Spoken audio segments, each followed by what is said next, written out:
ತಿರುಪಾಂಪುರನ್ ರಾಹು ಕೇತು ದೇವಸ್ಥಾನವು ತಮಿಳುನಾಡಿನ ತಿರುವಾರೂರು ಜಿಲ್ಲೆಯ ಕುಂಭಕೋಣಂನ ಸಮೀಪದ ಒಂದು ಪುರಾತನ ಮತ್ತು ಪವಿತ್ರ ಯಾತ್ರಾ ಸ್ಥಳವಾಗಿದೆ. ಈ ದೇವಾಲಯವು ಶಿವನನ್ನು ಪಾಂಪುರನಾಥರ್ ಅಥವಾ ಶೇಷಪುರೀಶ್ವರರ್ ರೂಪದಲ್ಲಿ ಮತ್ತು ಪಾರ್ವತಿಯನ್ನು ವಂದಾರ್ ಕುವಲಿ ಅಥವಾ ಪಿರೈಸುದಿ ಅಮ್ಮನ್ ರೂಪದಲ್ಲಿ ಪೂಜಿಸಲಾಗುತ್ತದೆ. ಆದರೆ ಈ ದೇವಾಲಯವು ವಿಶೇಷವಾಗಿ ರಾಹು ಮತ್ತು ಕೇತು ಗ್ರಹಗಳಿಗೆ ಸಂಬಂಧಿಸಿದ ದೋಷಗಳನ್ನು, ರಾಹುಕೇತು ದೋಷ, ಕಾಲಸರ್ಪ ದೋಷ, ನಾಗದೋಷ ನಿವಾರಣೆಗೆ ಪ್ರಸಿದ್ಧವಾಗಿದೆ.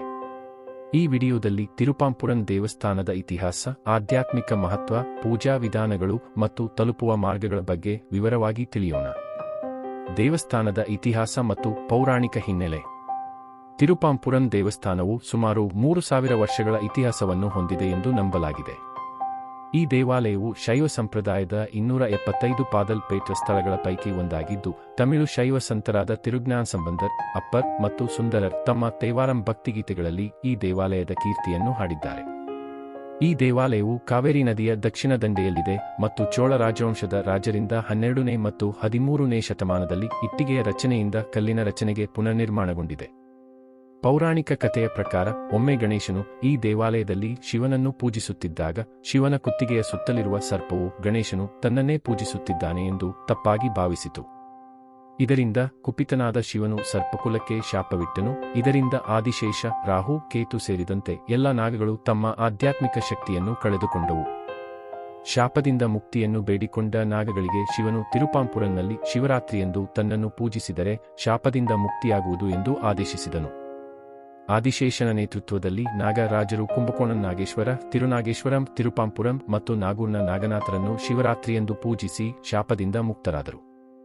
ಈ ದೇವಾಲಯದ ಮತ್ತೊಂದು ವಿಶೇಷತೆಯೆಂದರೆ ರಾಹು ಮತ್ತು ಕೇತು ಇತರ ದೇವಾಲಯಗಳಲ್ಲಿ ಪ್ರತ್ಯೇಕ ವಿಗ್ರಹಗಳಾಗಿರುವುದಕ್ಕೆ ವಿರುದ್ಧವಾಗಿ ಇಲ್ಲಿ ಒಂದೇ ವಿಗ್ರಹದಲ್ಲಿ ಸಂಯೋಜಿತರಾಗಿದ್ದಾರೆ. ಈ ಅಪರೂಪದ ರಾಹು-ಕೇತು ವಿಗ್ರಹವು ದೇವಾಲಯದ ಪ್ರಮುಖ ಆಕರ್ಷಣೆಯಾಗಿದೆ. ದೇವಸ್ಥಾನದ ಆಧ್ಯಾತ್ಮಿಕ ಮಹತ್ವ. ತಿರುಪಾಂಪುರನ್ ದೇವಸ್ಥಾನವು ರಾಹುಕೇತು ದೋಷ, ಕಾಲಸರ್ಪ ದೋಷ ಮತ್ತು ನಾಗ ದೋಷಗಳಿಗೆ ಪರಿಹಾರವನ್ನು ಕಾಣಲು ಭಕ್ತರು ಭೇಟಿ ನೀಡುವ ಪ್ರಮುಖ ಸ್ಥಳವಾಗಿದೆ. ಜಾತಕದಲ್ಲಿ ರಾಹು ಅಥವಾ ಕೇತು ದೋಷವಿರುವವರಿಗೆ ಈ ದೇವಾಲಯದಲ್ಲಿ ನಡೆಯುವ ಪೂಜೆಯು ವಿಶೇಷವಾಗಿ ಫಲಕಾರಿಯಾಗಿದೆ ಎಂದು ನಂಬಲಾಗಿದೆ. ಈ ದೋಷಗಳಿಂದ ಉಂಟಾಗುವ ಸಮಸ್ಯೆಗಳಾದ ವಿವಾಹ ವಿಳಂಬ, ಸಂತಾನ ವಿಳಂಬ, ಆರೋಗ್ಯ ಸಮಸ್ಯೆಗಳು, ಆರ್ಥಿಕ ಕಷ್ಟಗಳು ಮತ್ತು ಕೆಲವೊಮ್ಮೆ ಸರ್ಪಗಳ ಕನಸುಗಳಿಂದ ಕಾಡುವಿಕೆಯನ್ನು ಈ ದೇವಾಲಯದ ಪೂಜೆಯಿಂದ ನಿವಾರಿಸಬಹುದು ಎಂಬ ನಂಬಿಕೆಯಿದೆ. ಈ ದೇವಾಲಯದ ಮತ್ತೊಂದು ವಿಶಿಷ್ಟ ಲಕ್ಷಣವೆಂದರೆ ಇಲ್ಲಿ ಸರ್ಪದಿಂದ ಯಾವುದೇ ಮರಣ ಸಂಭವಿಸಿಲ್ಲ ಎಂಬ ಐತಿಹ್ಯ. ದೇವಾಲಯದ ಸುತ್ತಮುತ್ತಲಿನ ಗ್ರಾಮದಲ್ಲಿ ಸರ್ಪಗಳು ಇದ್ದರೂ ಅವುಗಳ ಕಡಿತವು ವಿಷಕಾರಿಯಲ್ಲ ಎಂದು ಹೇಳಲಾಗುತ್ತದೆ. ಭಕ್ತರು ಕೆಲವೊಮ್ಮೆ ದೇವಾಲಯದ ಆವರಣದಲ್ಲಿ ಸರ್ಪಗಳು ತಮ್ಮ ಚರ್ಮವನ್ನು ಬಿಡುವುದನ್ನು ಕಂಡಿದ್ದಾರೆ. ಇದನ್ನು ದೈವಿಕ ಸನ್ನಿಧಾನದ ಸಂಕೇತವೆಂದು ಪರಿಗಣಿಸಲಾಗುತ್ತದೆ. ವಿಶೇಷವಾಗಿ ಮಂಗಳವಾರ, ಶುಕ್ರವಾರ ಮತ್ತು ಭಾನುವಾರಗಳಂದು ದೇವಾಲಯದಲ್ಲಿ ಮಲ್ಲಿಗೆಯ ಸುಗಂಧವು ವ್ಯಾಪಿಸುತ್ತದೆ. ಇದು ನಾಗದೇವತೆಗಳ ಉಪಸ್ಥಿತಿಯ ಸೂಚನೆಯಾಗಿದೆ. ದೇವಾಲಯದ ರಚನೆ ಮತ್ತು ವೈಶಿಷ್ಟ್ಯಗಳು. ತಿರುಪಾಂಪುರನ್ ದೇವಾಲಯವು ದ್ರಾವಿಡ ವಾಸ್ತುಶಿಲ್ಪದ ಶೈಲಿಯಲ್ಲಿದೆ. ದೇವಾಲಯದ ಮುಖ್ಯ ಗೋಪುರವು 3 ಹಂತಗಳನ್ನು ಹೊಂದಿದ್ದು ಪೂರ್ವಾಭಿಮುಖವಾಗಿದೆ. ದೇವಾಲಯದ ಎದುರಿಗೆ ಆದಿಶೇಷ ತೀರ್ಥ ಎಂಬ ಪವಿತ್ರ ಕೊಳವಿದೆ. ಇದನ್ನು ಆದಿಶೇಷನು ತಪಸ್ಸಿನ ಸಮಯದಲ್ಲಿ ನಿರ್ಮಿಸಿದನು ಎಂದು ನಂಬಲಾಗಿದೆ. ದೇವಾಲಯದ ಪವಿತ್ರ ವೃಕ್ಷವಾದ ಬನ್ನಿ ಮರವು ಭಕ್ತರಿಗೆ ಮಹತ್ವದ ಸ್ಥಾನವನ್ನು ಹೊಂದಿದೆ. ಸಂತಾನ ವಿಳಂಬವಿರುವ ದಂಪತಿಗಳು ಈ ಮರಕ್ಕೆ ದಾರವನ್ನು ಕಟ್ಟಿ ಪ್ರಾರ್ಥಿಸುವ ಸಂಪ್ರದಾಯವಿದೆ. ದೇವಾಲಯದ ಒಳಗೆ ಶಿವನು ಸ್ವಯಂಭೂ ಲಿಂಗ ರೂಪದಲ್ಲಿ ಕಂಗೊಳಿಸುತ್ತಾನೆ. ರಾಹುಕೇತು ವಿಗ್ರಹವು ಈ ದೇವಾಲಯದ ವಿಶೇಷತೆಯಾಗಿದ್ದು ಇದು ಈಶಾನ್ಯ ದಿಕ್ಕಿನಲ್ಲಿದೆ. ದೇವಾಲಯದ ಒಳಗಿನ ಮಹಾಮಂಟಪದಲ್ಲಿ ಮುರುಗನ್ ಮತ್ತು ನಟರಾಜರ ಉತ್ಸವ ಮೂರ್ತಿಗಳಿವೆ. ಪಾರ್ವತಿಯ ಸನ್ನಿಧಿಯು ಶಿವನ ಸನ್ನಿಧಿಯ ಎಡಭಾಗದಲ್ಲಿದೆ. ಇಲ್ಲಿ ದೇವಿಯು ಕಮಲ ಮತ್ತು ರುದ್ರಾಕ್ಷಿಯನ್ನು ಹಿಡಿದಿರುವ ರೂಪದಲ್ಲಿ ಕಾಣಿಸಿಕೊಳ್ಳುತ್ತಾಳೆ. ರಾಹುಕೇತು ಪೂಜೆಯ ವಿಧಾನ.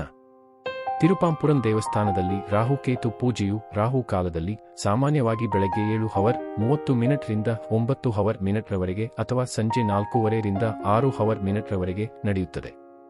ಈ ಪೂಜೆಯು ಸುಮಾರು 2 ಗಂಟೆಗಳ ಕಾಲ ನಡೆಯುತ್ತದೆ ಮತ್ತು ಇದಕ್ಕೆ ಸುಮಾರು 5,500 ರಿಂದ 8,000 ರೂಪಾಯಿಗಳ ವೆಚ್ಚವಾಗಬಹುದು. ವೆಚ್ಚವು ವರ್ಷದಿಂದ ವರ್ಷಕ್ಕೆ ಬದಲಾಗಬಹುದು. ಪೂಜೆಯ ಪ್ರಕ್ರಿಯೆ. ತಯಾರಿ. ಭಕ್ತರು ಆದಿಶೇಷ ತೀರ್ಥದಲ್ಲಿ ಸ್ನಾನ ಮಾಡಿ ಶುದ್ಧವಾದ ಭಾರತೀಯ ಸಾಂಪ್ರದಾಯಿಕ ಉಡುಗೆಯನ್ನು ಧರಿಸಬೇಕು. ಎಲ್ಲ ವೈಯಕ್ತಿಕ ವಸ್ತುಗಳನ್ನು, ಬಟ್ಟೆ, ಆಭರಣ ಇತ್ಯಾದಿ ಸುರಕ್ಷಿತವಾಗಿ ಇರಿಸಬೇಕು. ಪೂಜೆಯ ವಿಧಾನ. ರಾಹು ಕಾಲದಲ್ಲಿ ಹೋಮವನ್ನು ಆರಂಭಿಸಲಾಗುತ್ತದೆ. ಭಕ್ತರು ದೇವಾಲಯದ ಒಳಗೆ 3 ಪ್ರದಕ್ಷಿಣೆಗಳನ್ನು ಮಾಡಿ ರಾಹುಕೇತು ವಿಗ್ರಹಕ್ಕೆ ಹಾಲಿನಿಂದ ಅಭಿಷೇಕವನ್ನು ನಡೆಸುತ್ತಾರೆ. ಈ ಸಮಯದಲ್ಲಿ ಪುರೋಹಿತರು ವೇದ ಮಂತ್ರಗಳನ್ನು ಪಠಿಸುತ್ತಾರೆ. ಪೂರ್ಣಾಹುತಿ ಪೂಜೆಯ ಕೊನೆಯಲ್ಲಿ ಭಕ್ತರು ದೇವಾಲಯದ ಹುಂಡಿಯಲ್ಲಿ ಕಾಣಿಕೆಯನ್ನು ಸಮರ್ಪಿಸುತ್ತಾರೆ. ಪೂಜೆಗೆ ಮುಂಚಿತವಾಗಿ ನೋಂದಾಯಿಸಿಕೊಳ್ಳುವುದು ಉತ್ತಮ, ಏಕೆಂದರೆ ರಾಹು ಕಾಲದ ಸಮಯದಲ್ಲಿ ಭಕ್ತರ ಸಂಖ್ಯೆ ಹೆಚ್ಚಿರುತ್ತದೆ. ದೇವಾಲಯದ ಅಧಿಕೃತ ಸಂಪರ್ಕ ಸಂಖ್ಯೆಯನ್ನು ಬಳಸಿಕೊಂಡು ಅಥವಾ ಆನ್ಲೈನ್ ವೇದಿಕೆಗಳಾದ ದೇವೆನ್ವೈಟ್ ಮೂಲಕ ಬುಕಿಂಗ್ ಮಾಡಬಹುದು. ದೇವಾಲಯಕ್ಕೆ ತಲುಪುವ ಮಾರ್ಗ. ತಿರುಪಾಂಪುರನ್ ಒಂದು ಸಣ್ಣ ಗ್ರಾಮವಾಗಿದ್ದು ಕುಂಭಕೋಣಂ ಕಾರೈಕಾಲ್ ರಾಜ್ಯ ಹೆದ್ದಾರಿಯ ಕರ್ಕತ್ತಿ ಗ್ರಾಮದಿಂದ 3 ಕಿಮಿ ದೂರದಲ್ಲಿದೆ. ದೇವಾಲಯವನ್ನು ತಲುಪಲು ಕೆಳಗಿನ ಮಾರ್ಗಗಳನ್ನು ಬಳಸಬಹುದು. ರಸ್ತೆ ಮಾರ್ಗ: ಕುಂಭಕೋಣಂ 28 ಕಿಮಿ, ಮಯಿಲಾಡುತುರೈ 22 ಕಿಮಿ ಅಥವಾ ತಿರುವಾರೂರು 32 ಕಿಮಿ ಇಂದ ಖಾಸಗಿ ವಾಹನ ಅಥವಾ ಟ್ಯಾಕ್ಸಿಯ ಮೂಲಕ ತಲುಪಬಹುದು. ಕೊಲ್ಲುಮಂಗುಡಿಯಿಂದ ಕರ್ಕತ್ತಿಗೆ ಸಾಕಷ್ಟು ಮಿನಿಬಸ್ಗಳು ಲಭ್ಯವಿವೆ. ರೈಲು ಮಾರ್ಗ: ಹತ್ತಿರದ ರೈಲ್ವೆ ನಿಲ್ದಾಣವೆಂದರೆ ಕುಂಭಕೋಣಂ ಅಥವಾ ಮಯಿಲಾಡುತುರೈ. ಇಲ್ಲಿಂದ ಟ್ಯಾಕ್ಸಿ ಅಥವಾ ಸ್ಥಳೀಯ ಬಸ್ ಮೂಲಕ ದೇವಾಲಯಕ್ಕೆ ತಲುಪಬಹುದು. ವಿಮಾನ ಮಾರ್ಗ: ಹತ್ತಿರದ ವಿಮಾನ ನಿಲ್ದಾಣವೆಂದರೆ ತಿರುಚಿರಾಪಳ್ಳಿ ಅಂತಾರಾಷ್ಟ್ರೀಯ ವಿಮಾನ ನಿಲ್ದಾಣ, ಸುಮಾರು 100 ಕಿಮಿ. ಇಲ್ಲಿಂದ ರಸ್ತೆ ಮಾರ್ಗವನ್ನು ಬಳಸಬೇಕು. ದೇವಾಲಯದ ಸಮಯ: ಬೆಳಗ್ಗೆ 6 ರಿಂದ ಮಧ್ಯಾಹ್ನ 12 ರವರೆಗೆ ಮತ್ತು ಸಂಜೆ 4 ರಿಂದ ರಾತ್ರಿ 9 ರವರೆಗೆ. ದೇವಾಲಯದ ಸುತ್ತಮುತ್ತಲಿನ ಆಕರ್ಷಣೆಗಳು. ತಿರುಪಾಂಪುರನ್ ದೇವಾಲಯವು ಕಾವೇರಿ ಪ್ರದೇಶದ ರಮಣೀಯ ಗ್ರಾಮಾಂತರದಲ್ಲಿದೆ. ಈ ಪ್ರದೇಶವು ಹಸಿರಿನಿಂದ ಕೂಡಿದ ಕೃಷಿ ಭೂಮಿಗಳಿಂದ ಸುತ್ತುವರಿಯಲ್ಪಟ್ಟಿದೆ. ದೇವಾಲಯದ ಭೇಟಿಯ ಸಂದರ್ಭದಲ್ಲಿ ಭಕ್ತರು ಹತ್ತಿರದ ಕೆಲವು ಪ್ರಸಿದ್ಧ ದೇವಾಲಯಗಳನ್ನು ಭೇಟಿಯಾಗಬಹುದು. ತಿರುನಾಗೇಶ್ವರಂ ರಾಹು ದೇವಸ್ಥಾನ, ಕುಂಭಕೋಣಂನಿಂದ 5 ಕಿಮಿ, ರಾಹು ಗ್ರಹಕ್ಕೆ ಸಮರ್ಪಿತವಾದ ನವಗ್ರಹ ದೇವಾಲಯ.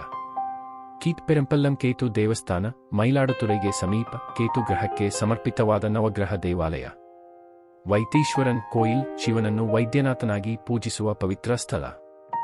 ಭಕ್ತರಿಗೆ ಸಲಹೆಗಳು.